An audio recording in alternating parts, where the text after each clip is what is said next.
ओम नमो कपालिक। जय श्री महाकाल। आदेश सादेश स्वादेश अलख निरंजन आदेश। जय श्री महाकाल। ओम चैतन्य कपालिक कालिप नाथाय नमः। आज हम कपालिक संप्रदाय और कपालिक मत में जो वामपंथी वाम मार्ग पंचमकार के बारे में जो बातें रखी है उसके बारे में चर्चा करेंगे। वाम मार्ग क्या है, दक्षिणा मार्ग क्या है,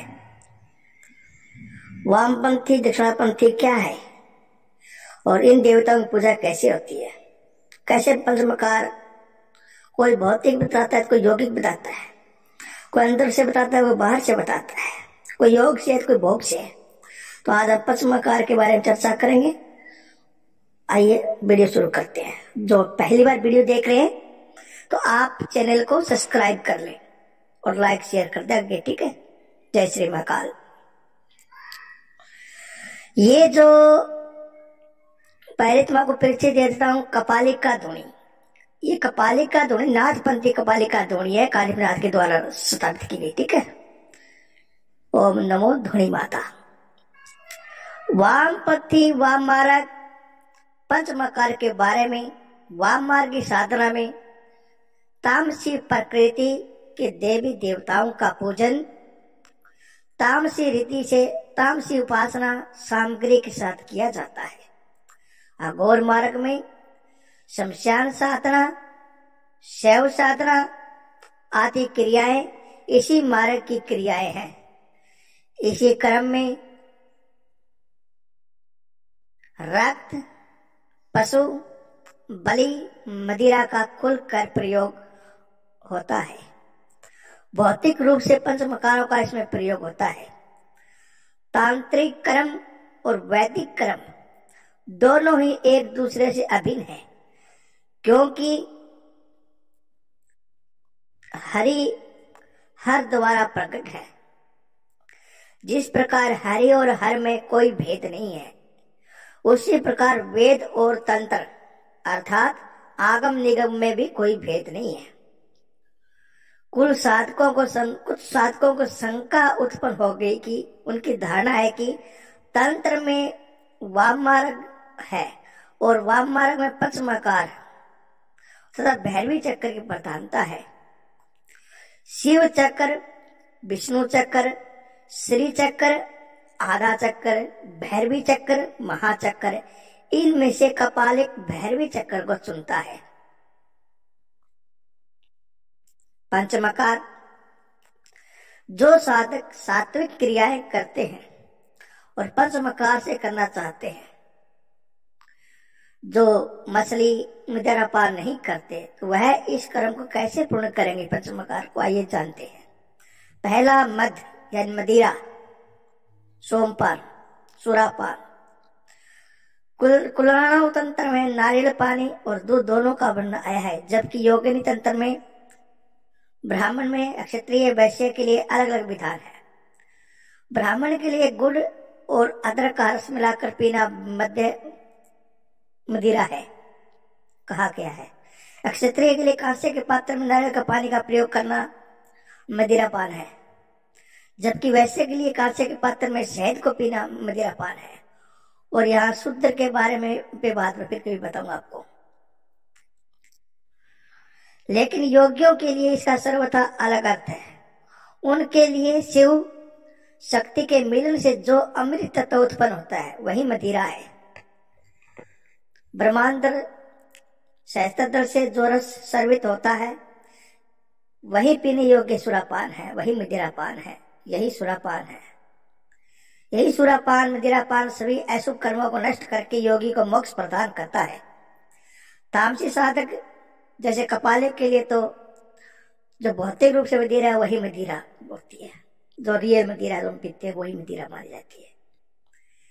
कपालिक जो होता है वो योग के द्वारा पंचमकार को पूर्ण नहीं करता, वह अपना भौतिक रूप से करता है। जैसे कि योगी खेचरी मुद्रा के द्वारा मदिरा को प्राप्त करता है, लेकिन कपालिक ऐसा नहीं करता।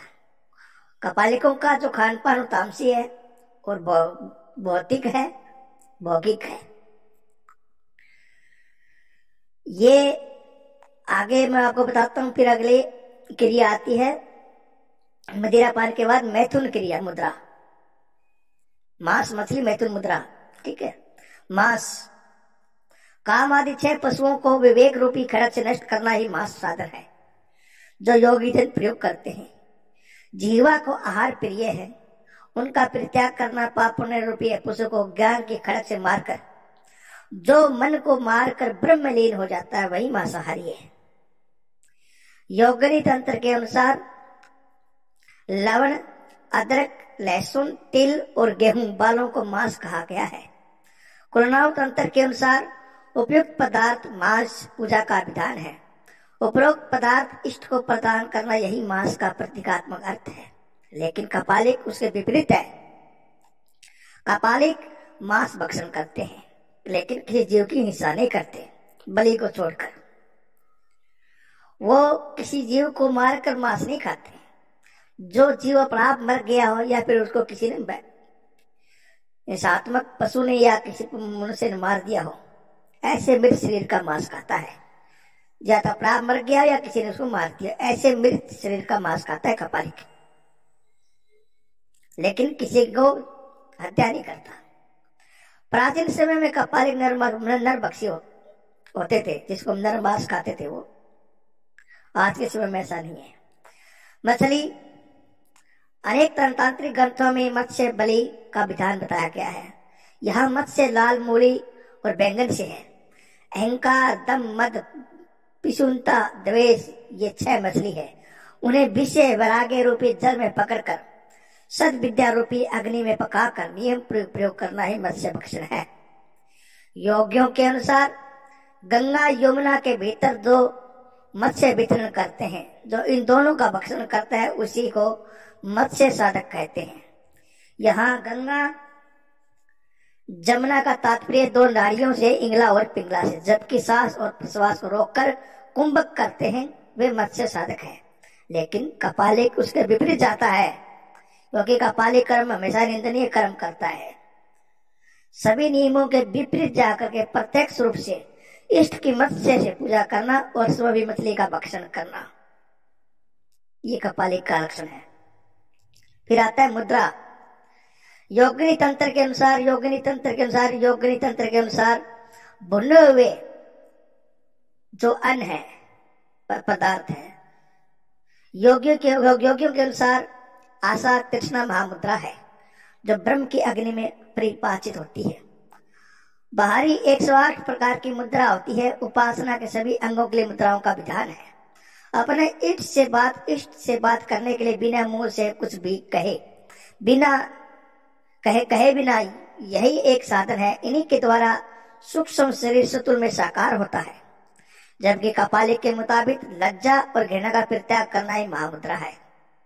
अब आता है मैथुन। लास्ट में मैथुन का अर्थ है मिलन जीव और शिव का। मानव शरीर में जो सोई कुंडलिनी स्त्री है जो मूलाधार में स्थित है, सहस्त्रार में परम शिव का स्थान है। ध्यान के द्वारा शिव शक्ति का मिलन ही मैथुन है। योगियों के अनुसार सुषमना और प्राण का मिलना ही मैथुन है। भैरव माल्य के अनुसार परमानंद को प्राप्त हुई सूक्ष्म रूप वाली सुषमना नाड़ी है, वही आलिंगन करने योग्य सेवनीय कांता है, न कि मानवी सुंदरी वैश्या। कपालिक के अनुसार भैरवी चक्कर साधना से है, जिसके मैं यहाँ आपको सार्वजनिक नहीं कर सकता। आज के लिए इतना ही, बाकी चर्चा आगे फिर रखूंगा। जय श्री महाकाल। नमो कपालिक। आदेश अलग आदेश।